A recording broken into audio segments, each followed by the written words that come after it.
Bueno, precisamente sobre este proceso electoral en Estados Unidos, nuestro colaborador Luis Estrada habló con el analista político, el doctor David Redlawsk. Vamos a escuchar parte de esta entrevista. What do we have here in this process, and why we have come this far in having candidate that it seems that, or maybe two candidates that seem that the majority don't like in the U.S.? It's been an interesting primary season. You know, we have to come up with the party candidates, and in order to come up with the party candidates, each party has a process that goes state by state. For the Republicans, we end up with Donald Trump.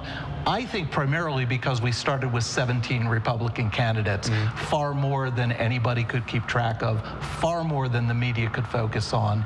And Donald Trump was not just the most interesting, but the media has been fixated on him for nearly 30 years.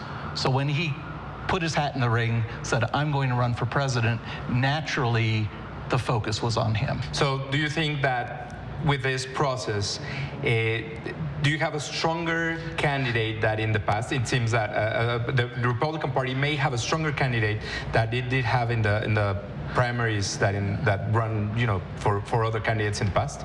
Well, part of what's happened this time, I think there were strong candidates even at the beginning of this process, but I think the combination of so many candidates meant nobody could get much attention other than Donald Trump because he's been a media star for a long time. Other candidates could not break through. Marco Rubio was potentially a strong candidate.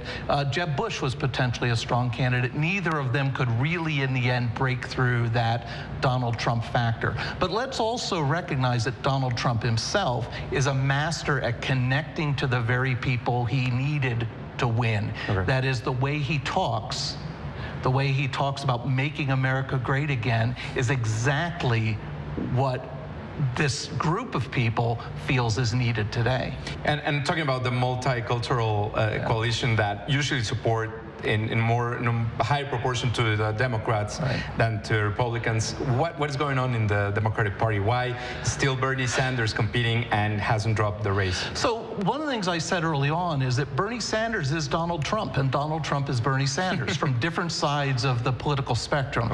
But Sanders is also appealing to a disaffected group of voters, but this time in the Democratic Party. And on the Democratic Party, it's not about being afraid of the other or being afraid of change. It's about feeling that the system is rigged, that corporations run it, that the rich run it, and it's rigged against the average voter. Trump uses that language as well, which is really, really interesting. But Sanders has been able to connect on the left to folks who really don't think Barack Obama did all that hope and change he promised to do. And it's been enough to carry Sanders very far, but not all the way. So it seems that in the end, the offering that Hillary Clinton is putting on the table is not enough. It is not enough for those disaffected Democratic voters. But it's also important to recognize that much of Bernie Sanders' support has come from people who don't usually participate in the Democratic Party. And so Hillary Clinton, I think, is actually quite popular within the mainstream Democratic Party, but Sanders has really come from the outside. And do you think that's good enough for her to win the nomination and eventually get those Bernie Sanders supporters on her side? So Hillary Clinton will be the nominee, you know, assuming no unbelievable thing happens. She will be the nominee. And I would predict that the vast majority of Democrats, even Bernie Sanders supporters, will in the end support her rather than going over to Donald Trump. And once she is a candidate from the Democratic Party, do you think all these scandals and all the, from Benghazi to the emails to all this, will be, or are just in the past, or it should be something that she should be worried about? These scandals have a way of playing on and on and on, especially with Hillary Clinton. There's just something about her, something about the way she tries to address them that doesn't quite work.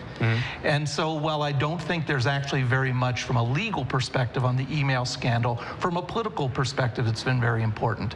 I think Benghazi less so now. It's becoming much more in the past. But the email investigation's still underway. There will still be more stories about it. And you know, plenty of reason for voters who don't like her to continue to not like her. But on the other hand, as I said, I think when you look at an environment in which it's Hillary Clinton versus Donald Trump, many people more on the left who might not quite trust her are going to swallow and vote for her anyway.